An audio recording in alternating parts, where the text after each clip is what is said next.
Hey, welcome to another Wu-Tang Wednesday at MLP's, baby. So, today, I'm going to do another little case study and a tad bit of a comeback. This is actually on a 2013 Subaru Impreza. This is actually a very long time customer of mine, Rochelle. She's been with me probably a good 15 years now. She followed me from my other establishment to here. She's always been an amazing customer, supported me all the way in my career back then, and she supported me in my new business here. That's much love. Thank you, Rochelle.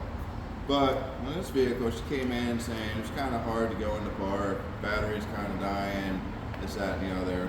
So she had a very common Subaru issue. There's like a little mini microprocessor that sits in the bottom of the shifter assembly. It's between like a neutral safety switch kind of processor, and these things go bad all the time.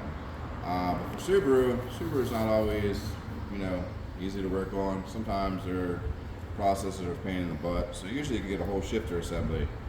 This vehicle you can't. You literally gotta tear the shifter apart, and then you gotta put this microprocessor in and rewire it all.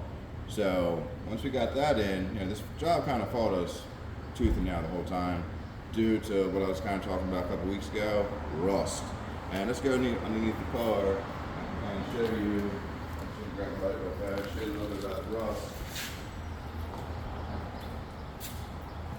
We got, it says Subaru's just known for rusty exhaust.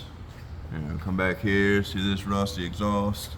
But if you come up here, this is the bottom of the shifter housing, and this is the transmission shift cable. So what's going on, we got it as tight as we could because you see how rusty it is. We just couldn't get it anymore, but it was going into park properly, but it didn't hold fully, and of course the car wasn't going into park now. So now we had to sell the customer a cable because to get it properly adjusted, we got to do a new cable. We tried to clean it up as much as we could, but that rust was saying no. So unfortunately, rust caused a comeback on this vehicle, and like I said, they just rusty girls. And actually, it calls for me to remove this exhaust to replace that shifter cable. We're not doing all that. We're gonna get this job done without doing that because that's gonna cost the customer just so much more money because that exhaust is gonna fall apart if I start touching it, and we're not gonna deal with that until we have to.